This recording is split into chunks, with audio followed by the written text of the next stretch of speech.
বাংলাদেশ ভারত সম্পর্ক। বাংলাদেশ এবং ভারত দক্ষিণ এশিয়ার দুটি প্রতিবেশী দেশ। বাংলাদেশ একটি বাঙালি জাতীয়তাবাদী রাষ্ট্র হলেও ভারত বিভিন্ন জাতির সমষ্টিগত দেশ। 1947 সালে বঙ্গভঙ্গের পর অধিকাংশ বাঙালি অধ্যুষিত এলাকা পাকিস্তানের অংশ হয়। 1971 সালে পাকিস্তান বিরোধী বাংলাদেশ স্বাধীনতা আন্দোলনের ভারতীয় বাঙালি সম্প্রদায় ও ভারত সরকারের ভূমিকা উল্লেখযোগ্য।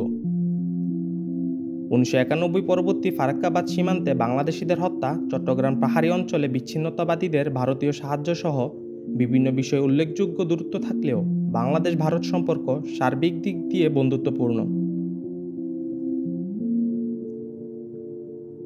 দুটি দেশ একই সাথে সার্ক, বিমস্টেক, আইউরা এবং কমনওয়েলথের সাধারণ সদস্য। ভারতের পশ্চিমবঙ্গ, আসাম ও ত্রিপুরা রাজ্যে বাঙালিদের বসবাস, যারা 1946 থেকে 1947-এর দাঙ্গার পর পূর্ববঙ্গ, বর্তমান বাংলাদেশ পরিত্যাগে বাধ্য হয় এবং বাংলাদেশ পাকিস্তানের অধীনস্থ হয়েছিল। 1971 সালে বাংলাদেশের স্বাধীনতা যুদ্ধের সময় দুই দেশের মধ্যে শক্তিশালী জোটের সম্পর্ক প্রতিষ্ঠিত হয়। 1970 সালের শেষের দিকে এবং 80-র দশকের বিভিন্ন স্নায়ুযুদ্ধে এই সম্পর্ক আরও উন্নত হয়।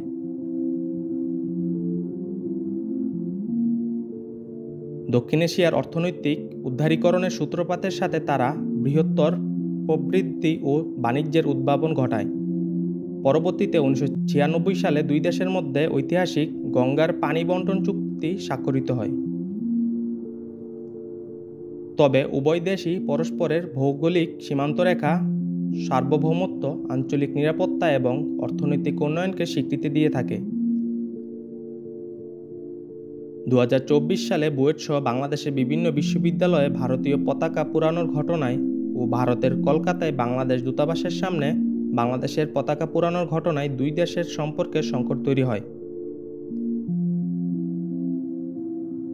বাংলাদেশ এবং ভারত উভয় প্রতিবেশী রাষ্ট্র হলেও দুদেশের মধ্যে রয়েছে বিবাদ, যেমন ফারাক্কাবাদ 3 বিঘা করিডোর, শিলিগুড়ি করিডোর, তিস্তা চুক্তি, বাংলাদেশ সহকারী কমিশন হামলা এবং ভারতীয় বিএসএফ দ্বারা বাংলাদেশি নাগরিক হত্যা। ভারতীয় বিএসএফ দ্বারা বাংলাদেশি নাগরিক হত্যার উল্লেখযোগ্য একটি ঘটনা হল ফেলানী হত্যা। বাংলাদেশ ভারত সীমান্তে কুড়িগ্রামের অনন্তপুর দিনহাটা সীমান্তের কিতাবের কুটি এলাকায় 7 জানুয়ারি 2011 সালে ভারতীয় সীমান্তরক্ষী বাহিনী বিএসএফের সদস্যরা ফেলানী খাতুন নামের এক কিশোরীকে নিরীহভাবে গুলি করে হত্যা করে। হিউম্যান রাইটস ওয়াচের মতে বাংলাদেশ ভারত সীমানায় 2001 থেকে 2011 পর্যন্ত 1000 বাংলাদেশি নাগরিকদের হত্যা করেছে ভারতীয় বিএসএফ বাহিনী।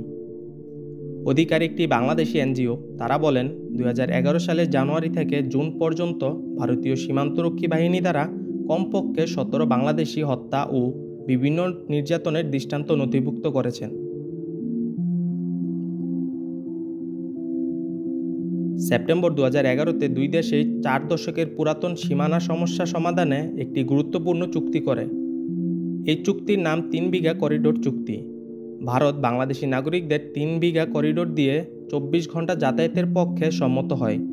এছাড়াও দুই দেশ তাদের নিজ নিজ সীমানায় অবস্থিত ছিটমহল বিনিময়ে সম্মত হয়।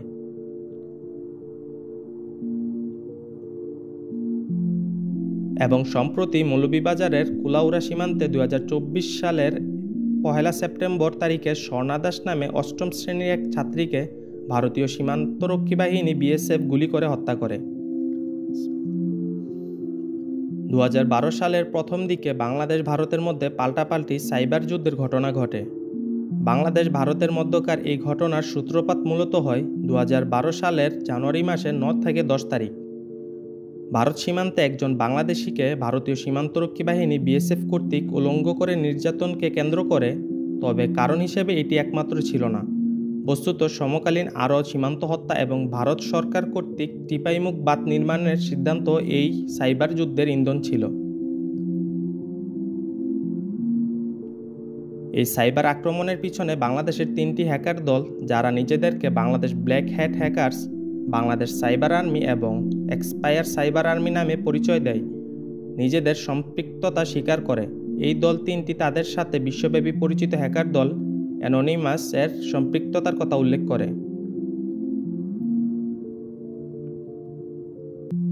আমাদের ভিডিওটি যদি আপনাদের ভালো লেগে থাকে তাহলে আমাদের চ্যানেলের অন্যান্য ভিডিওগুলি দেখতে পারেন এবং আপনি আমাদের বাজ পাখি চ্যানেলে নতুন হলে আমাদের চ্যানেলটিকে সাবস্ক্রাইব করে বেল আইকনটিতে ক্লিক করুন।